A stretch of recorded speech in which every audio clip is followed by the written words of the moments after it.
Hello and welcome. In this video, I am going to share with you what happens when you place a raised garden bed next to a tree without a buffer between the ground and the garden bed. I will also share 3 tips on how to stop tree roots from invading your garden bed. Let's grow. Firstly, I must share with you that this was not intended to be a raised garden bed. We came across a pile of what appeared to be kitchen shelves that were destined for landfill, and we decided to pick this box.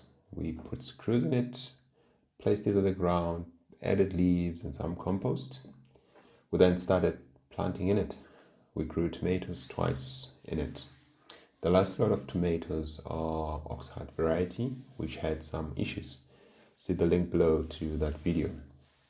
We will be removing what remains of the Oxheart tomatoes.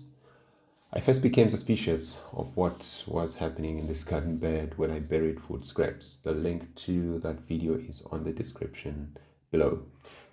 The soil was extremely dry and I kept watering it. However, the soil kept drying out and I didn't understand what was happening, and the tomatoes were barely managing. So we decided to dismantle this bad boy and repurpose it into a worm farm and a flower bed by dividing it into 3 sections. I will be sharing a separate video on that in terms of how we build it from the beginning up until this particular point, and of course the flowers that we have placed on the garden bed. We started by pulling the sides of the garden bed apart, and immediately we could see on the sides that something wasn't right. The root system inside the bed was way too extensive than what one would have expected from only 6 tomato plants. We then started digging. We found a healthy population of red wigglers as we were digging and removing the soil. When we were done digging, it became apparent that there was uninvited invaders. It was the tree next door.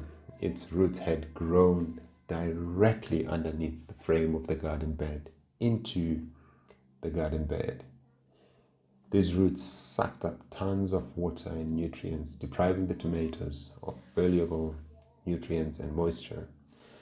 As you can see, these invading roots are quite strong and healthy.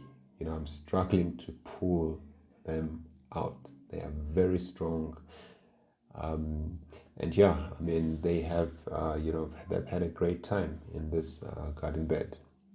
Now that we know the root cause, of what caused this bed to be so dry, we can now explain why as well this tree has lost fewer leaves than its neighbors, given that it is the beginning of winter here in the southern hemisphere, and most trees of similar kind have lost over 80% of their leaves. And I'm talking about in this property, because we've got about 3 or 4 of these trees, and they've lost about 80% of their leaves. And this particular tree has lost, barely lost about 50% of the leaves, which explains really what the heck is happening with this garden bed and why the tree has got so many leaves. So to prevent this from happening, the best way, which is tip number 1, it is to place a plastic underneath the bed, as we have done here.